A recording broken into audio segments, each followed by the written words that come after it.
parte. En la primera parte que compartí hace algunas horas, pues expliqué, di un panorama geopolítico de toda la situación que ha suscitado la invasión a Ucrania, la alianza rusa, China, iraní y Turquía, profetizada hace 2700 años, la forma como el mundo se ha desarticulado a tal grado donde pues ya realmente la gente están como borreguitos, siguiendo todo lo que se les dice, sin investigar, sin usar el sentido común, sin consultar con expertos acerca de todo lo que está pasando. En fin, vivimos un mundo muy difícil.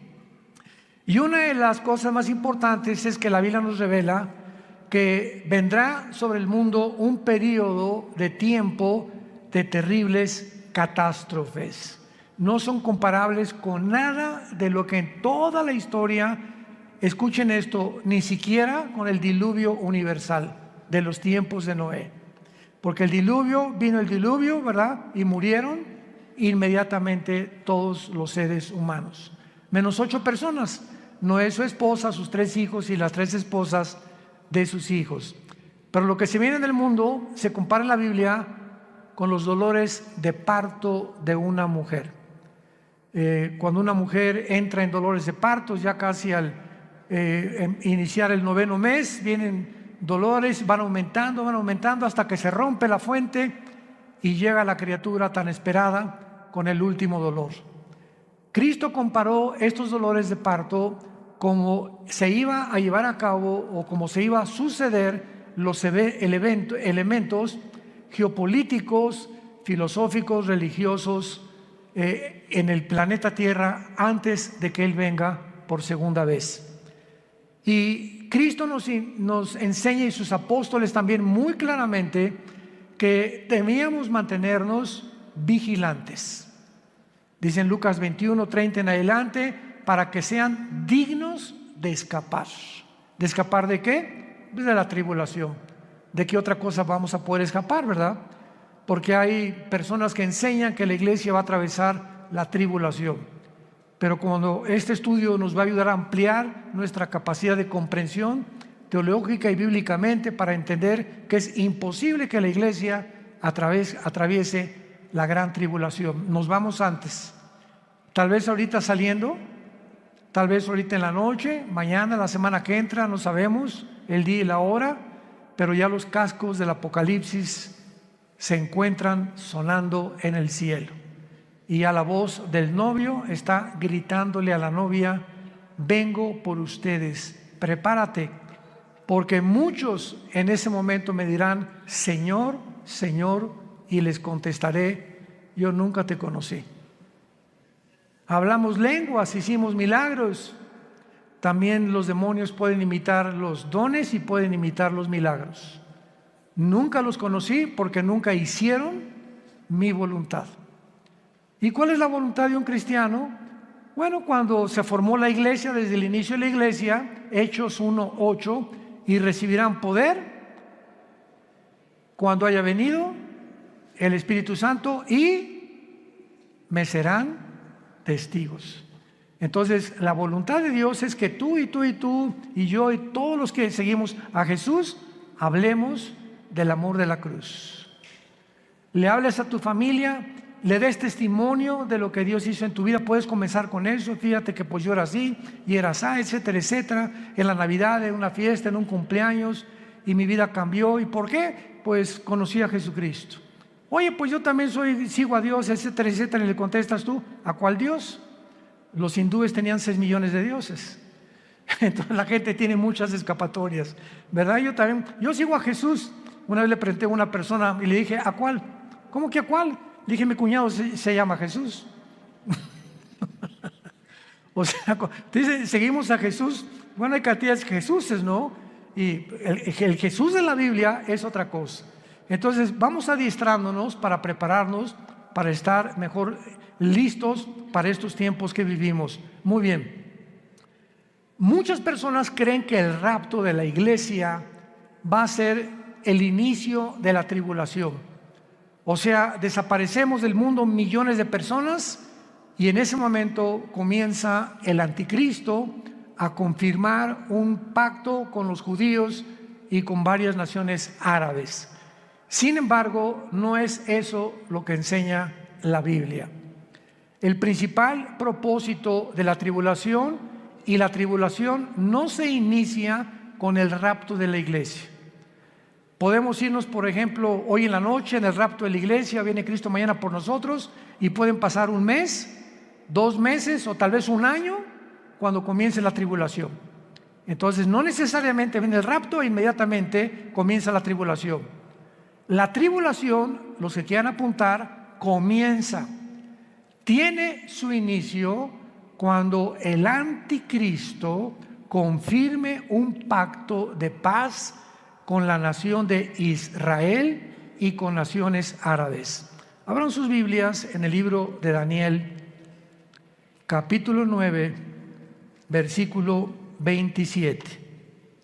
Daniel 9, versículo 27.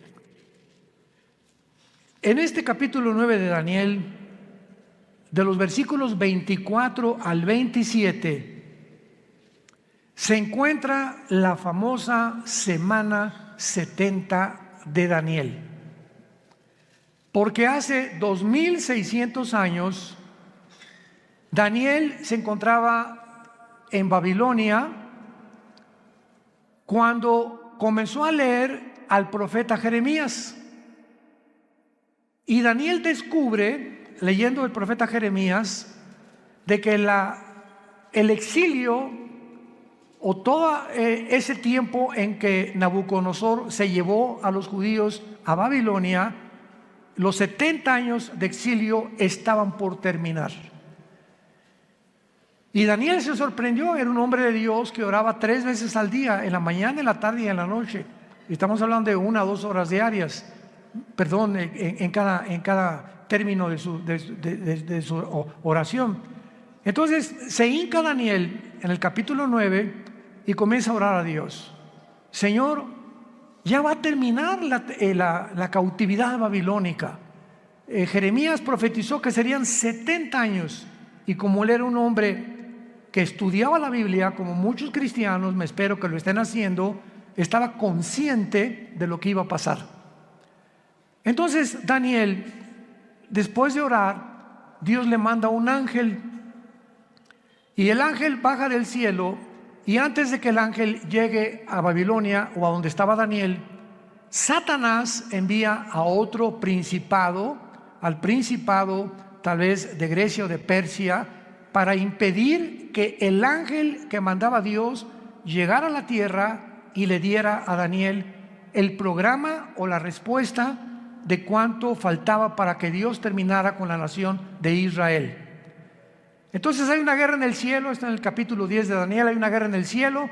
Finalmente el ángel llega hasta donde era Daniel, y el ángel le revela a Daniel todo el programa cronológicamente de la nación de Israel. Porque todo el Antiguo Testamento, el pueblo de Dios es Israel. El Nuevo Testamento es la iglesia, y la iglesia no es Israel, ni Israel es la iglesia. Son 2 entidades completamente diferentes. Israel no era el cuerpo de Cristo como se formó con la iglesia. Nosotros somos el cuerpo de Cristo. Israel era la esposa del Padre, y Dios se divorcia, le da cartas de divorcio a Israel, y hasta el momento Israel, el antiguo pueblo de Dios, se encuentra en la banca. Y Dios forma a una entidad nueva que se llama la iglesia desde hace 2000 años, después de la resurrección de Jesucristo y desde el día de Pentecostés. Entonces la iglesia es una entidad completamente diferente de Israel. Entonces Dios, el ángel le dice a Daniel: Daniel, Dios tiene 490 años en su programa para terminar con la nación de Israel. Y la palabra que se usa aquí son 70 semanas. Así dice el versículo 24. 70 semanas están determinadas, decretadas sobre tu pueblo Israel y sobre tu santa ciudad Jerusalén. Los judíos tenían semanas de días y tenían semanas de años. Y aquí es lógico, ¿verdad?, por el contexto, que no está hablando de semanas de días, como lo vamos a comprobar. Entonces, 70 años están decretados para Israel, para que Dios ya acabe finalmente con toda la historia de Israel. Y el ángel le dice a Daniel: desde que se comience a restaurar la ciudad de Jerusalén, porque en aquel tiempo llegaron los babilonios, llegaron los medos persas, llegaron todo, ¿verdad?, y acabaron con Jerusalén. Cuando comience a ser restaurada Jerusalén hasta el Mesías, habrá 483 años. 483 años, o sea, 6 semanas, que son semanas de años, vuelvo a repetir. ¿Cuándo se comenzó a restaurar Jerusalén? Nehemías, capítulo 2, del 1 al 6. Cuando el rey Artajerjes de Persia le ordena a Nehemías y le da permiso para que regrese a Jerusalén, que estaba hecha a pedazos, y comience su reconstrucción. Y del momento de que se decretó el regreso o la restauración de las murallas de Jerusalén hasta el Mesías, matemáticamente, damas y caballeros, santos de Dios, lo comentaba en la conferencia anterior, para cualquier ateo, cualquier escéptico, cualquier agnóstico que esté buscando evidencias en la Biblia, esto es extraordinario. Fueron exactamente, desde la reconstrucción de Jerusalén hasta la muerte de Jesús, 483 años. ¿Faltan cuánto? Faltan una semana, o sea, 7 años. Por eso se llama la semana 70 de Daniel. Entonces, los judíos rechazan al Mesías y se interrumpe el reloj cronológico de Dios. Y le dice Dios a Israel: no me vas a volver a ver, Jesús, con las palabras de Jesús, hasta que digan Baruch Hashem Adonai Eloheinu, que significa en el hebreo: bendito el que viene en el nombre del Señor. Hasta que ustedes me reconozcan como Mesías, no vuelvo a tratar con la nación de Israel. Entonces Dios se vuelve y forma una nueva entidad llamada la iglesia. Y la palabra iglesia, eclesia en el griego, significa los que Dios llama fuera del mundo espiritualmente. Nos envía a Dios a su espíritu a morar dentro de nosotros para que tengamos el valor. No nos dio espíritu de cobardía, le dice Pablo a Timoteo, sino de poder y dominio propio, para que tengamos el valor de hablar del Mesías al mundo, de hablar del amor de Dios a mi familia, a mis suegros, a mis hijos, a mis padres, a mis compañeros de la oficina, en el bufete, en el consultorio médico, para hablar y decirle al mundo su necesidad profunda, intrínseca, de recibir al Salvador. Ese es el valor que una persona que no tiene a Cristo no testifica. Si tú te llamas cristiano y nunca has hablado de Cristo, dudo que tu cristianismo sea real. Muy bien.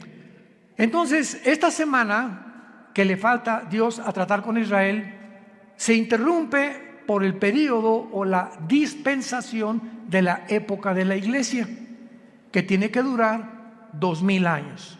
¿Por qué 2000 años? Porque de Adán a Abraham, 2000 años, de Abraham a Cristo, 2000 años, y de Cristo a cuando termine la iglesia, 2000 años, o sea, 6000 años. Dios creó el mundo, el universo, en 7 días, ¿se acuerdan? Génesis capítulo 2. Entonces, este séptimo día, dice el Salmo 90 y 2 de Pedro 3, que para Dios un día son 1000 años, y 1000 años es como un día. Entonces, Dios establece su reloj cronológico desde los 6 días de la creación, que son un símbolo de lo que va a durar la historia del ser humano en este planeta. 6000 años nada más. Y cuando entremos al milenio, al séptimo día, vamos a entrar al reino mesiánico, que serán nuestras vacaciones. Pero ya no vamos a hablar de eso ni nos vamos a adelantar. Es importante que nos ubiquemos ahorita en lo que estamos hablando de la semana 70 de Daniel. Entonces, Israel, ahí nos vemos. Ya no te voy a ver hasta que ustedes me reconozcan. Mientras tanto, Dios se voltea, porque la Biblia dice, los ojos de Jehová están sobre los justos. Y cuando habla la Biblia de los ojos de Jehová, se refiere a su presencia. Entonces, cuando Dios dice, me volteo y no te veo, significa, Dios te ha dejado. Haz lo que tú quieras, Pepito, haz lo que quieras, Carmelita, ya no me vuelvo a meter con tu vida. Y se voltea a Dios y te deja que te hundas y toques fondo. Es la forma como Dios juzga a los seres humanos.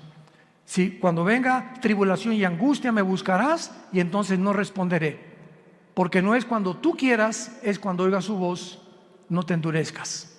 Y ahorita ustedes están escuchando la voz de la palabra de Dios. Entonces, a Dios y Israel, Dios forma a la iglesia y comienza Dios a trabajar con nosotros, con el Espíritu Santo. La iglesia tiene que llegar a su final, porque si no llega a su final, ¿cuándo va Dios a regresar con Israel? Entonces, durante este tiempo de la iglesia, he oído a muchos predicadores que han dicho que ya Dios no tiene que ver nada con Israel, que la iglesia tomó el lugar de Israel y que Israel ya se olvidó de Dios. Yo siempre les digo, leer Romanos 9, 10 y 11. 3 capítulos del libro de Romanos de Pablo mencionan que Dios no ha acabado con Israel. A nosotros nos injertó en el olivo original, en el olivo natural que es Israel, y nosotros somos el olivo silvestre. No somos el original, fuimos injertados en el olivo y en las promesas que Dios le dio en el pacto abrahámico a Abraham. Entonces todas las promesas que Dios tenía para Israel se vuelven a favor de nosotros, menos la promesa de la tierra, porque la promesa de la tierra que Dios le dio a Israel se va a cumplir en el reino mesiánico.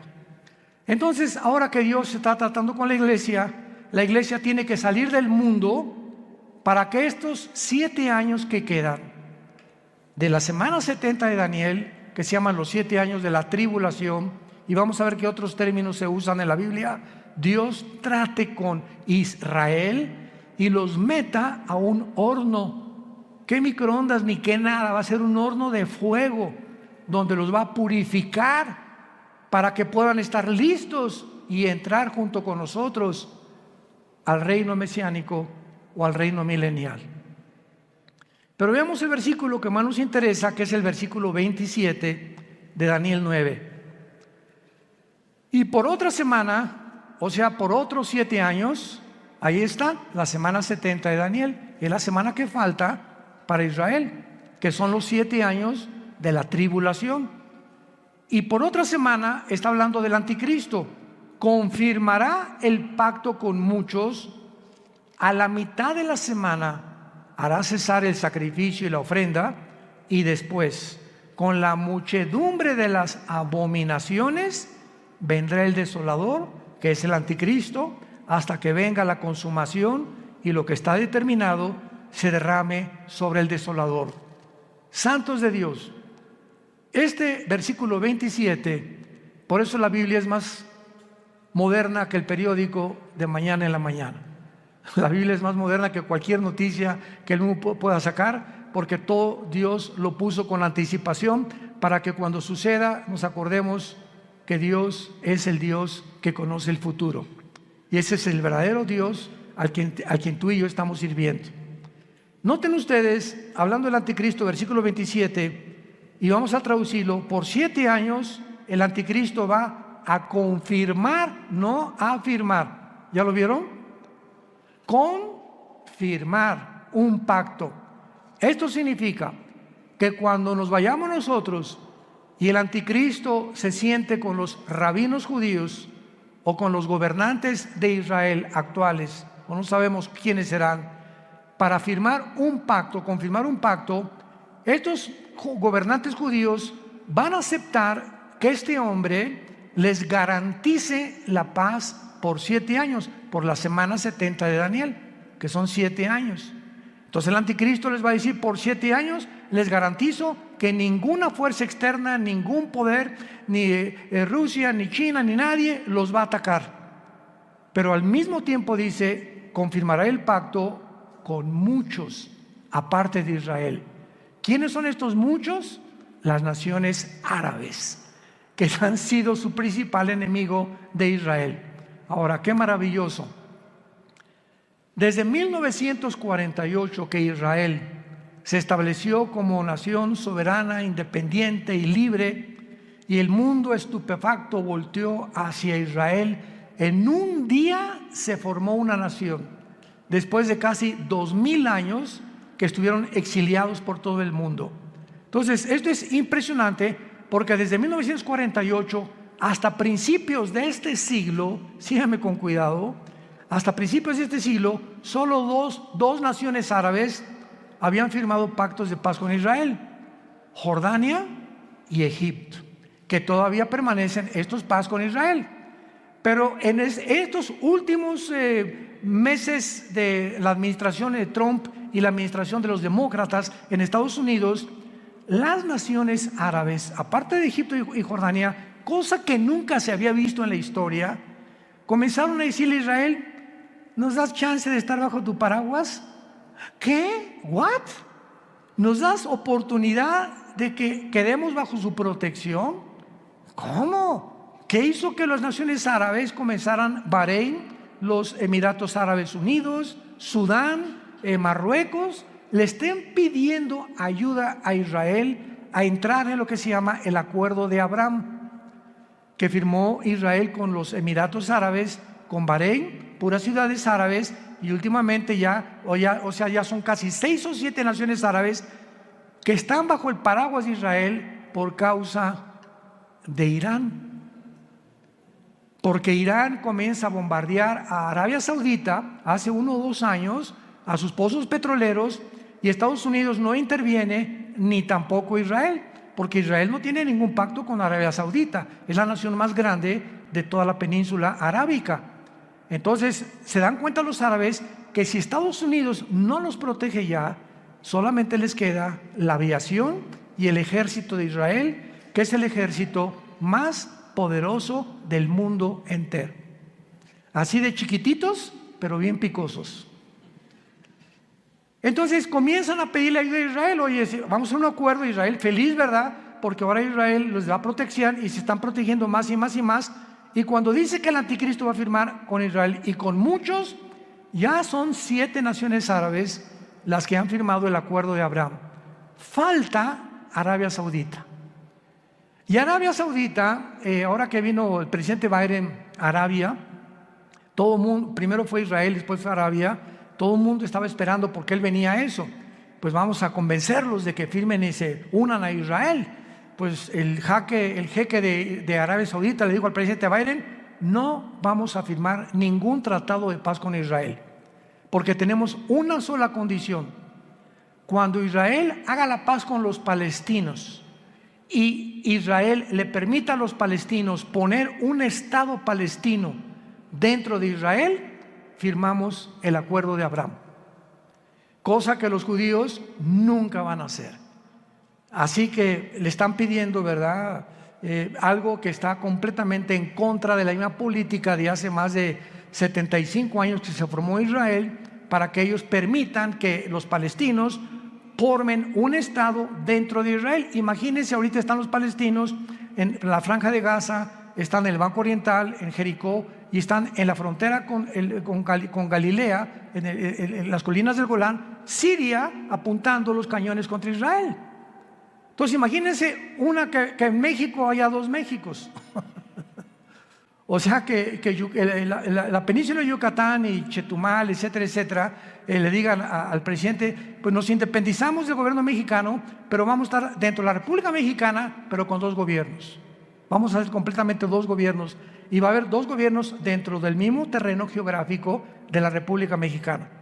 Pues esperamos guerras, ¿verdad? Esperamos siempre haber problemas, porque pues ¿cómo vamos a poder estar 2 presidentes gobernando el mismo terreno geográfico que nos pertenece desde hace miles de años? Entonces Arabia Saudita está ahorita completamente descansando, ¿verdad? Está en pausa hasta que Israel le conceda a los palestinos tener una nación dentro de Israel, cosa que va a suceder. ¿Dónde lo encontramos? En el libro de Joel, en el Antiguo Testamento. Ahí denle la vuelta a Oseas, después de Daniel, para que no se vayan hasta Génesis. Y luego sigue Joel, no se pierdan tanto.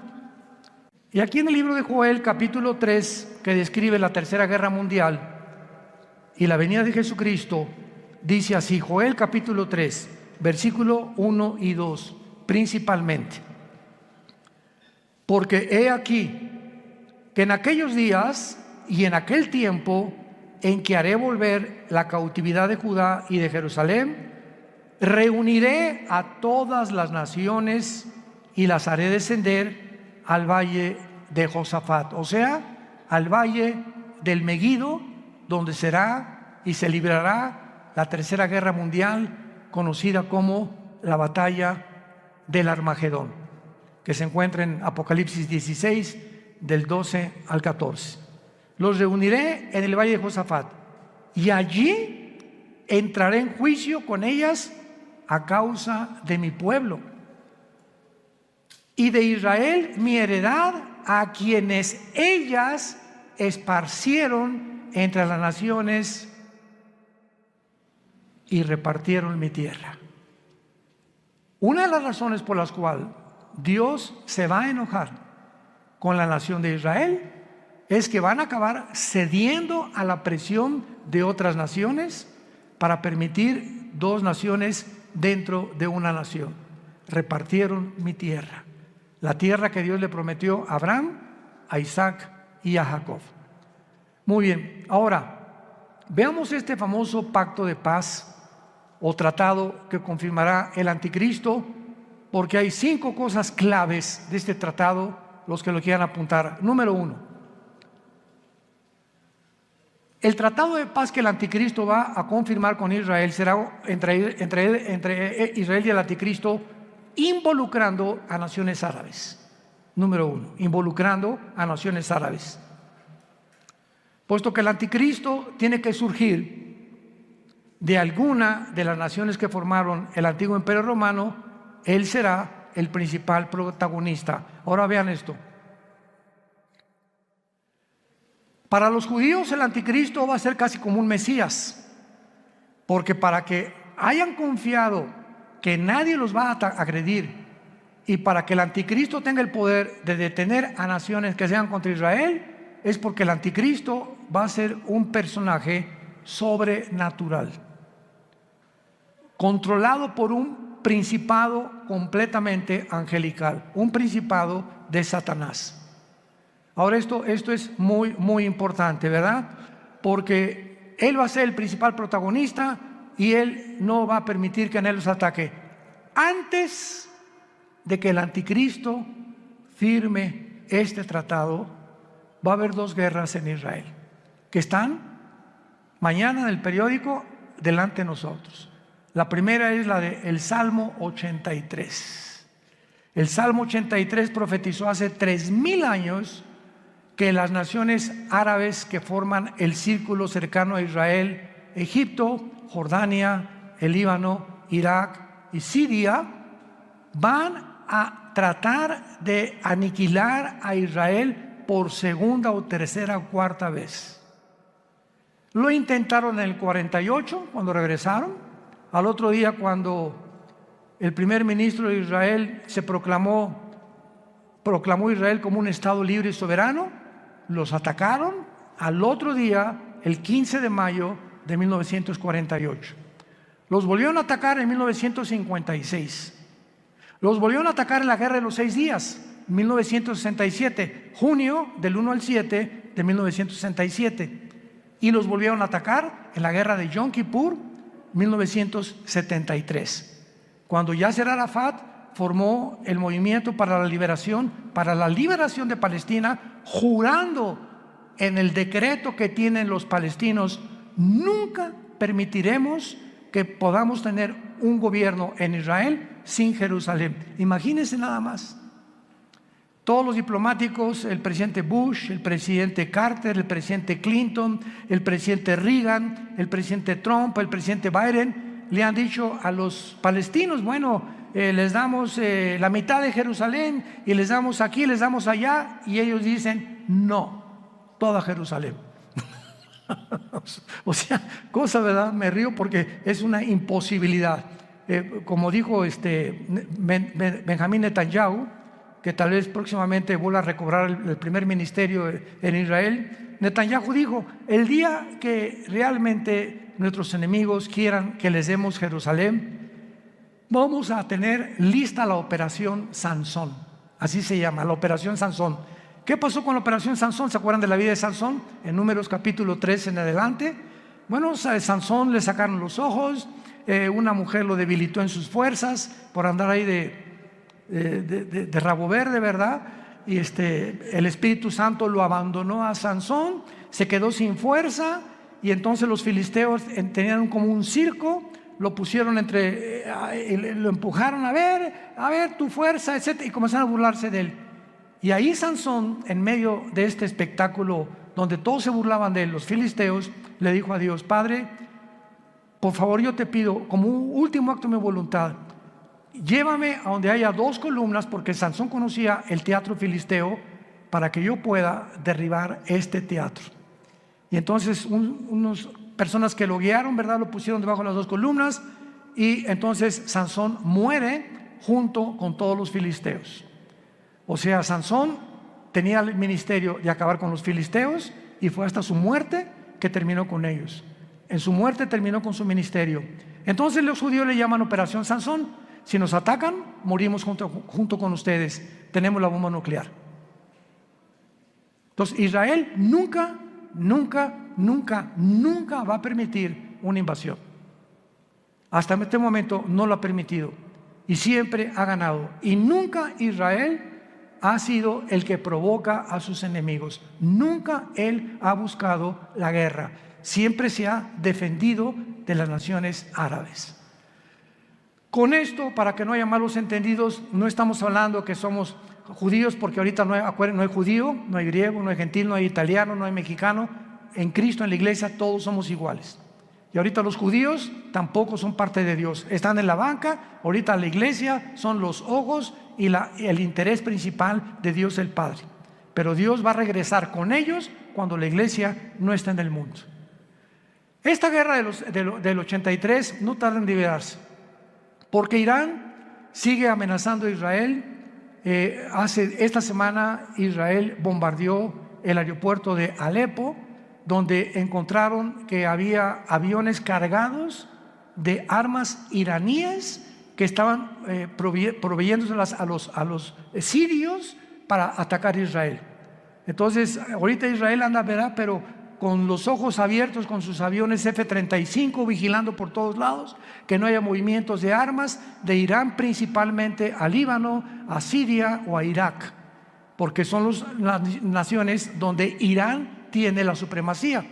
Irán ahorita sostiene a Hezbollah, el grupo terrorista más grande del mundo en el Líbano, sostiene a los Houthis en Yemen, en la península arábica, y sostiene al grupo de Hamas en la franja de Gaza o en la franja de los palestinos. Así que Irán ahorita es el peligro número 1 del Medio Oriente, y es el que va a iniciar esta guerra para que ataquen a Israel. Muy bien. Después de esta guerra, que tal vez nosotros la vayamos a oír en estos días, porque ya no tarda ahorita con tantos viajes que está bombardeando Israel y a Siria e Irán, y van a tener que responder, y se va a armar un conflicto bélico muy grande. Israel va a volver a ganar, de acuerdo al Salmo 83, va a volver a ganar. Y después de la guerra del 83 viene la guerra de Gog y Magog. Ezequiel 38 y Ezequiel 39 en el Antiguo Testamento. ¿Cuál es la guerra de Gog y Magog? Cuando Rusia, Putin, vea que ya los judíos vencieron a los árabes, ahorita Putin está reuniendo a todas las naciones islámicas del mundo entero bajo su sombrilla. Y bíblicamente, en Ezequiel 38, las naciones que van a estar en la región de Magog. Magog es una zona geográfica que comienza desde Finlandia, el mar Báltico, baja por Ucrania. Ucrania pertenece a Magog, por eso nunca se va a salir Putin de Magog, de Ucrania jamás. Kirguistán, Uzbekistán, Kazajistán, Afganistán, Pakistán y todas las regiones del mar Báltico y del mar Negro que están al sur de Rusia, que se dividieron de Rusia en 1991, cuando el comunismo cayó, se perdió en Rusia, la Unión Soviética, el 30% de su territorio, que son todas estas naciones que ahora son independientes de Rusia. Pues Putin, su propósito es reunirlas a todas, y todas son musulmanas, menos Ucrania. Todas son musulmanas, menos Ucrania. Y todas estas naciones se van a unir después de la guerra del 83 para venirse en contra de Israel. Qué interesante que Putin tenga semanas buscando alianzas con todas estas naciones.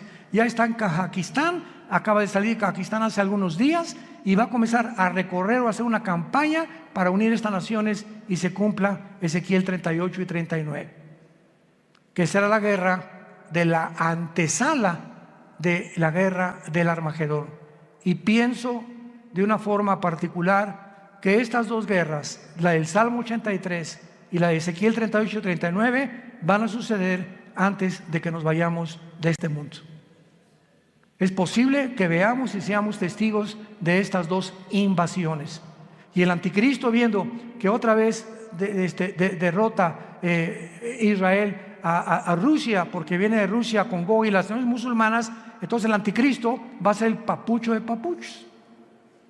Y ya no va a haber nadie que le pueda hacer frente en el mundo entero, porque ya acabó Rusia, ¿verdad? Ya acabaron las naciones árabes, el primer círculo, los musulmanes ya no van a tener el poder para poder atacar a Israel. Y entonces el anticristo va a erigirse como el dictador número uno del mundo entero, y el anticristo va a unir a Europa con el Medio Oriente. Se van a formar dos continentes, Asia, Medio Oriente y Europa, en una mezcla. Daniel capítulo 7, los 10 cuernos y los 10 dedos de la estatua de Nabucodonosor, y de entre estas 10 naciones, 5 de Europa y 5 del Medio Oriente, dentro de una de ellas, Daniel 7 dice, surgirá el anticristo.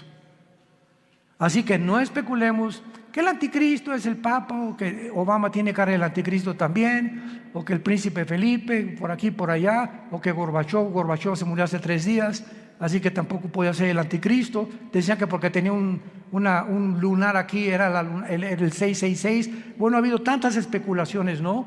Nunca sabremos cuándo va a surgir el anticristo hasta que oigamos. Pongan atención, santos de Dios, hasta que oigamos. Se formó un G10, ahorita hay un G7. 5 naciones de Europa, viendo que ya no pueden subsistir por el gas que Rusia les está impidiendo tener ahorita el invierno de este año en la Unión Europea, ha aumentado el gas en cada nación de Europa 10 veces más. Entonces Europa se encuentra hundiéndose económicamente, y ahora sin gas, porque Rusia le está cerrando ya la llave por haber tratado de ayudar a Ucrania. Va a quedar Europa tambaleándose, ¿verdad? Y no hay mejor caldo de cultivo para un dictador que cuando una nación está en problemas, como lo fue para Adolfo Hitler. Adolfo Hitler en 1932-33 acaba de pasar la Primera Guerra Mundial, perdió Alemania en la Primera Guerra Mundial. Vino el caos económico en los 30s, donde la gente se está muriendo de hambre. Y en medio de este caos, Alemania estaba llena de comunistas, porque el comunismo comenzó en el 93 con los bolcheviques, con Lenin. Estaba sin trabajo, no había fábricas, y llega Hitler y crea la Volkswagen, que significa el carro del pueblo. Fernando Porsche fabrica los primeros carros Porsche, hace fábricas, saca Hitler a los comunistas de Alemania, y pues decía a la gente, este es el hombre que estamos esperando. Siempre el engaño del populismo, ¿verdad? De los gobiernos populistas. Este es el que estábamos esperando, porque siempre desgraciadamente estamos esperando un hombre que nos saque del hoyo, y no hay nadie que nos pueda sacar más que Jesucristo, el Hijo de Dios, nada más. Entonces Hitler tenía el caldo de cultivo, ¿verdad? Igual todos los grandes dictadores que ha habido en la historia, Saddam Hussein, el que tú me quieras mencionar, surgen cuando el problema en la nación se encuentra completamente económicamente quebrantada. y de ahí el que surja en la nación le estará eternamente agradecido que lo sacó del hoyo, pues el anticristo se formará y lo adorarán como Dios.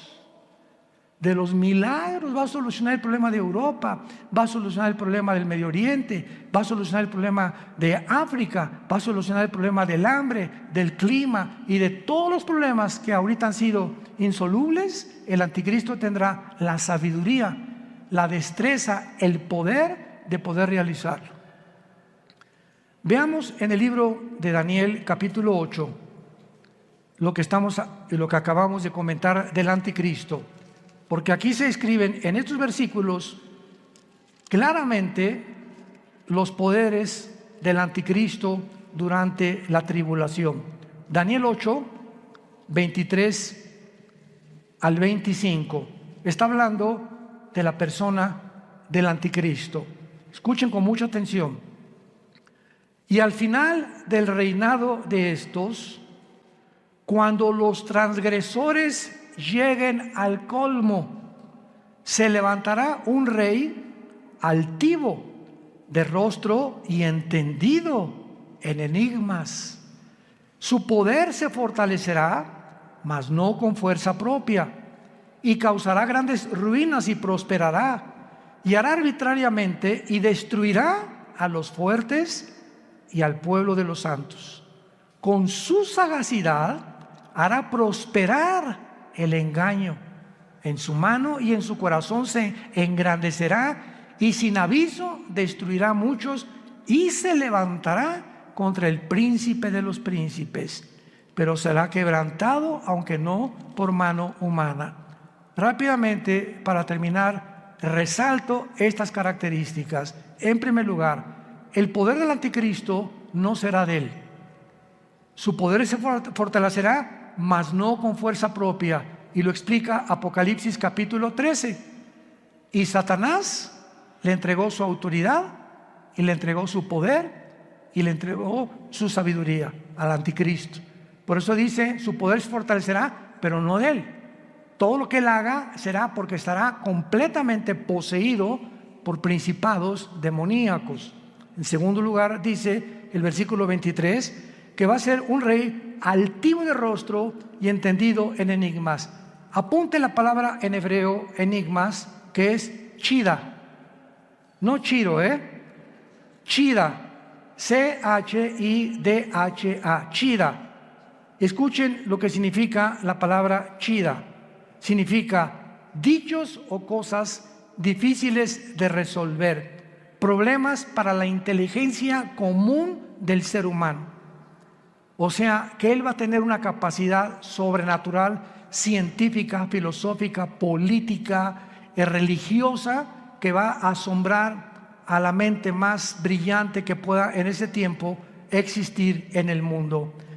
Entendido en enigmas, su poder se fortalecerá, prosperará y hará arbitrariamente y destruirá a los santos con su sagacidad. Esta palabra sagacidad es la palabra sekel en el hebreo, S y con K, sekel, apúntala, que significa inteligencia para resolver crisis. Con su inteligencia para resolver crisis hará prosperar el engaño.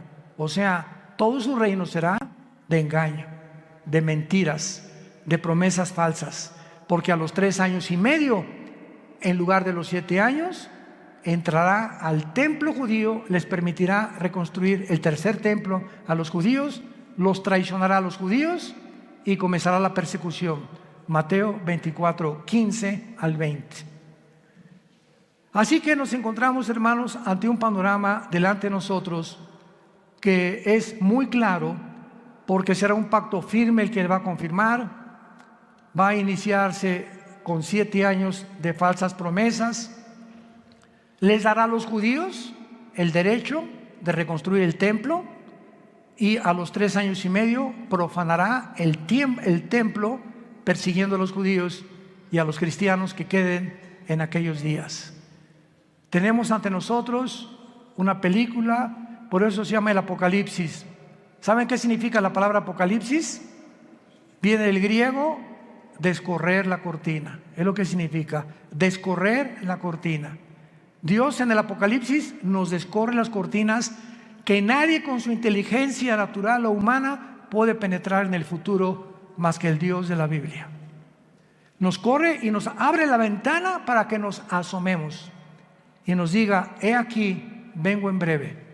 Dichosos los que lavan sus ropas para tener derecho al árbol de la vida, y para que sepan que en cualquier momento vengo por ustedes, y muchos se arrepentirán, se jalarán los pelos al darse cuenta que era demasiado tarde, porque nunca hiciste firme tu vocación y tu elección.